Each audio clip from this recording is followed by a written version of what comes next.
लोकसभा निवडणुकीच्या काळात काँग्रेस आणि त्यांच्या मित्रपक्षांनी संविधान धोक्यात असल्याचा नरेटिव्ह महाराष्ट्रात सेट केला। मागासवर्गीय समाजात संभ्रम आणि भीतीचे वातावरण निर्माण करून राजकीय पोळी भाजून घेतली। याचा फटका लोकसभा निवडणुकीत भारतीय जनता पक्षाला बसला। भारतरत्न डॉक्टर बाबासाहेब आंबेडकरांनी समता, स्वातंत्र्य, बंधुभाव या मूल्यांबरोबरच मागासवर्गीय समाजाच्या आर्थिक, सामाजिक आणि राजकीय न्यायाच्या भूमिकेतून संविधानाची निर्मिती केली, ज्यामधून मागासवर्गीय समाज स्वतःचा उद्धार करू शकला।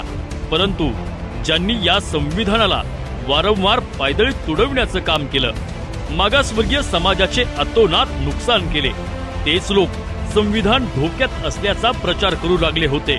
विधानसभा निवडणुकीच्या तोंडावर देखील त्यांनी हा फेक नरेटिव्ह चालवण्याचा प्रयत्न केला, परंतु त्याला व्यसन घालण्याचे काम आमदार माननीय अमित गोरखे यांनी केले।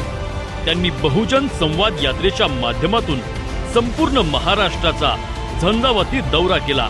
विरोधकांच्या या फेक नरेटिव्हला मूठ माती देण्याचं काम केलं।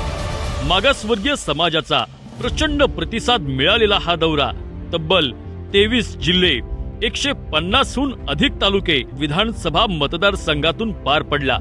वाडी वस्तीपर्यंत जाऊन माननीय अमित गोरखे यांनी मागासवर्गीय समाजातील सामान्य जनतेशी संवाद साधला, त्यांचे प्रश्न आणि समस्या जाणून घेतल्या। भारतीय संविधानाचा चुकीचा संभ्रम त्यांच्या मनातून दूर केला। माननीय अमित गोरखे यांच्या या भूमिकेचे संपूर्ण महाराष्ट्रातील मागासवर्गीय समाजाने मुक्त हस्ते स्वागत केले। भारतीय जनता पक्षावरील मागासवर्गीय समाजाचा विश्वास अबाधित ठेवण्याचे महत्त्वाचे काम केले।